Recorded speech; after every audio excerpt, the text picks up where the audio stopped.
भाजपकडून शेतकऱ्यांच्या अडचणी सोडवल्या गेल्या नाहीत, उलट त्यांची कोंडी करण्याचा भाजपने प्रयत्न केला। आमदार प्रणिती शिंदे यांचे प्रतिपादन।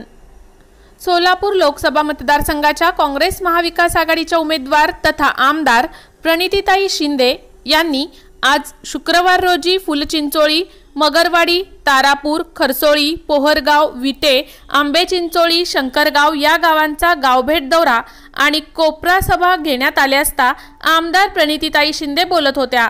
यावेळी भगीरथ भालके, प्रणितीताई भालके, प्रकाश पाटील, अमर सूर्यवंशी, सुनांजय पवार, संदीप पाटील, संदीप शिंदे, गणेश माने, महेश अदटराव, सतीश शिंदे, राहुल पाटील, मिलिंद मोलाने, नितीन शिंदे, अनिल माने, कल्याणराव बप्पा पाटील, राहुल पाटील, किशोर जाधव, संग्राम जाधव आदी पदाधिकारी आणि कार्यकर्ते मोठ्या संख्येने उपस्थित होते।